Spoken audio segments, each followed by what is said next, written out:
It's time for Colbert on Golf with Jim Colbert and Kevin Keatsman. Each week, we'll break down what's happening in the world of golf with insights and big-name interviews, plus tips from the winner of 28 tournaments on the PGA and Champions Tours, Jim Colbert. Colbert on Golf is built by Midland Exteriors, online at midlandexteriors.com. Midland Exteriors, we've thought of everything. Well, hello again, everyone. Welcome to Colbert on Golf. I'm Kevin Keatsman, and along with golf pro Jim Colbert, for the next 30 minutes, we're going to take you around the world of golf and all of the issues around the great game that we all love so much. Thank you so much for listening. It's always brought to you by Midland Exteriors, online at midlandexteriors.com. And we say hello to our favorite pro, Mr. Jim Colbert. Hi, pro. How you doing? Hey, Kevin. I'm fine. I'm in Birmingham, Alabama this week. Going to play some golf, do a little business. We have the Tradition Golf Tournament down here at Shoal Creek, so I'll be out there a little bit, seeing some of my old pals, and looking forward to a fun week here in Birmingham. Well, that's one of the great tournaments and one of the great venues. I've not played it, but as I understand it, Shoal Creek in Birmingham is one of the great golf courses anywhere. It definitely is. I played the PGA Championship here when Lee Trevino won it on the regular tour. I tell you how you could remember it. Remember he had him kissing that ping putter? Oh, yeah. He was on the cover of every magazine. Yeah, he putted with a ping answer that week, and that picture was on every golf publication in the world, I think. And he won. I played the last round with Jack Nicklaus, and I hit it a foot in the hole on the last hole and thought I'm going to beat him. You know what he did? He made a 40-footer on the last hole. We tied. So, yeah, you never count Jack out, do you? No. I looked at him, and he just laughed. Oh, my. So what makes Shoal Creek, the golf course itself, so great? Well, I mean, they don't have any cart paths. It's kind of old, traditional. Mm-hmm. Everybody walks. You can get a cart if you need one medically or that kind of thing. It's an old-style clubhouse. It's trees. It's hilly. It's just a really good test of golf. There's a couple little lakes on there, but it's not water everywhere, The green structure is challenging. It's more old school, but, they can make it as long as they want. They had a lot of ground, and it's just a really well-put-together golf course. I know you're probably going to answer this by saying you like them all or you like the challenge of all of them, but what do you prefer playing? As you look back on a lifetime of golf, do you like the older traditional courses like that, or do you really like what a lot of the designers have done with the newer golf courses and what you've done with the courses that you've had involvement in designing and owning? Well, as you go along, things change. The golfers today, for the most part, without the length, and without some narrow stuff and some penalties and some big bunkers, I mean, they literally shoot zero. Although I feel like who cares what the pros shoot? I'd rather make it a little more friendly, for the everyday golfer. And I really think we need to get back into that. You've seen Top Golf. You played out in Phoenix. You got one in Overland Park there that's getting ready to open. That's going to create a bunch of new golfers. I'd like to see some cities throw in some ground and some water, cities or counties, and just build a $1 million or $1.5 million golf course, no bunkers, no real rough, no water hazards, and because most people play it on the ground, and grow the game that way where it's not so hard. So, for tournament golf, the new style is really, really challenging. For the average person, they're probably all too hard. Well, it's no longer a new course, but the TPC Sawgrass where the Players was played last week is one of the best courses I've ever played. And those finishing holes, I didn't find it too long. I mean, there's plenty of challenge on the golf course, but it's just so interesting. And there's so many. I've always felt like the fun of golf is hitting the ball into the green. To me, that's what it is. I know you're a great putter and you love putting. I like putting too, but for me, my favorite shot in golf is anytime I've got an iron in my hand and I'm aiming at a flag. That's the most entertaining part of golf to me. I don't know that I've ever played a place that was quite as interesting as the TPC Sawgrass is along those lines, and we just saw an unbelievable golf tournament on that course. Ricky Fowler wins. He's not done a lot of winning, and this past week was basically voted by the fellow touring pros the most overrated player, along with Ian Poulter out on tour. But he went 8 under in the last 10 holes, and nobody in contention choked in any way. These guys were all just making birdies and had eagle putts and just getting after each other. I don't remember a more thrilling golf tournament than the Players last weekend on a great course with unbelievable finishing holes. I couldn't agree more. I mean, it's the best I've ever seen. And, you know, the modern players, all those young guys were in the battle. The Players needed a tournament like that. The Tour needed a tournament like that. And actually, the golf course needed it.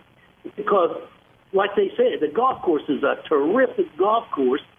Everybody likes it. It favors nobody. They've only had, one or two-time winners there. I mean, somebody different wins every year. It doesn't favor anybody. Now, I'll guarantee you those last 3 holes, I mean, all you can think of is the parallel of Augusta, where you got, 15 and 13 where you can make eagles, and you got the par 3 16th with the water on it, and that real undulating green, and you got the 18th hole. Now, this year at the Players, the 18th hole was as easy as it gets, and it's not easy. I always thought it was the hardest hole I ever drove on. The water's right there on the left side. There's no bunkers. There's no stakes. There's no landmark to know exactly how far you can carry if you pull it. And the right side is just eat your ball. It just gets up there. It comes into play so close. It looks like it's a long way, and that right side just jumps up and bites you every time.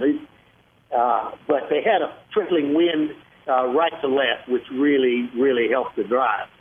But I think it showed its greatness, the golf course, and certainly the Players.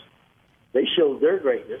And as far as Ricky Fowler being the most overrated player on the tour, what in the world do these guys think?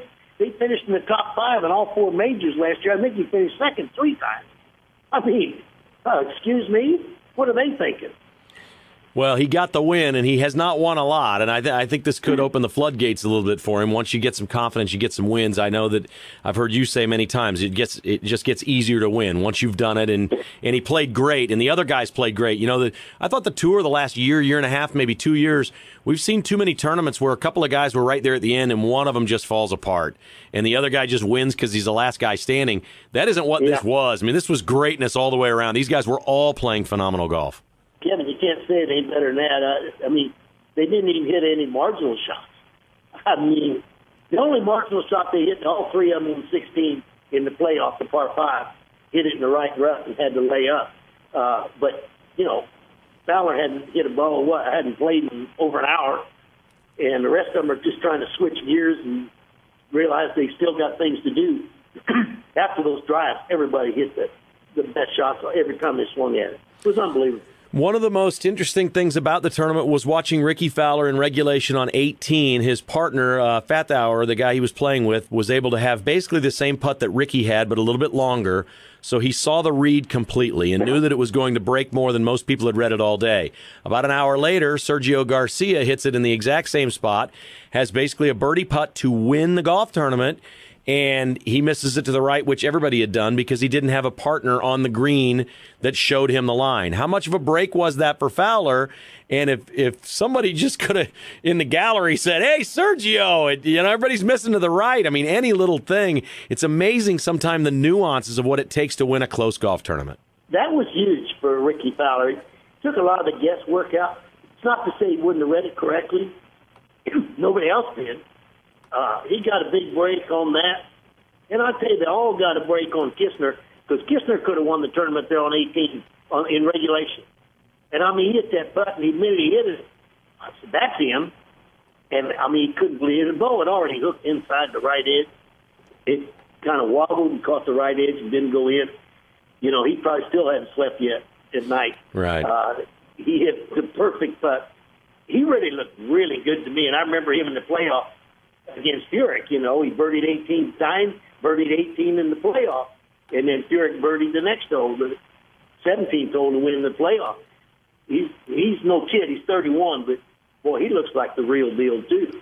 Yeah, nothing seems to get to him. I'm amazed at the number of players now that seemingly, I know they're nervous. They have to be. If you're not nervous, you're not alive out there. But they seemingly just keep it together. It's amazing how many guys there are now that can do that. And I really felt like during a lot of the Tiger Woods era, when he was really on his game, he intimidated so many other players. They just looked like they were about to wet themselves or something. I mean, they looked frightened sometimes going up against Tiger. Now, seemingly, there's just golfer after golfer that if they get into contention, they look at least like they handle this pressure a lot better. There's no question about it. And this was young on young, and they've been playing each other for years, through junior golf, collegiate golf. They were comfortable, as you can be. I mean, you're nervous, no question. But they were comfortable with the guys they were playing against. And Sergio, at this stage, was still the best player, but he's a little suspect on the green, so, you always feel like, well, he might miss it. I mean, even the putt that Ricky made on the 17th hole, that 5-footer, that wasn't a gimme. I mean, he knocked it right in the heart. You don't hit that very hard. That grass was growing right straight at you. That putt jumped dead left and stopped in a hurry. He hardened it, and they were acting like it was a gimme, and it was definitely not a gimme. He hit a really good putt to make that. Great stuff from Jim Colbert. We're due for our first break. When we come back, you will not find a bigger football fan or a man who knows more about football than Jim Colbert, who played collegiately, obviously, and is very close to the program at Kansas State. We'll get his thoughts on Tom Brady's suspension with the Patriots, and we'll ask the pro if there were some guys back in the day out on tour that tried to alter the ball or the club head or the shaft, and if that ever applied to golf. We'll do it next on Colbert on Golf. Midland Exteriors is proud to be a presenting sponsor of Colbert on Golf. Just as Jim Colbert pursued excellence on the course, Midland Exteriors is committed to excellent products for your home and exceptional customer service for you. Midland Exteriors knows Kansas weather can be tough on your home, so we offer only fiberglass windows and seamless steel or fiber cement siding. It's the good stuff, and so is our service. Online at MidlandExteriors.com. Midland Exteriors, we've thought of everything. Colbert Hills is one of the most unique golf experiences in the entire Midwest, and the hills are calling your name. At Colbert Hills, you're going to experience huge elevation changes, tour-quality greens, and an award-winning design by Jim Colbert. Tee times, specials, and stay-and-play packages are available online at ColbertHills.com. Book a foursome or bring a huge group, and the staff at Colbert Hills will roll out its legendary hospitality. Who knows? You might even run into Jim at the tee box or after your round at Colbert's, which is so much more than just the 19th hole. Visit ColbertHills.com today.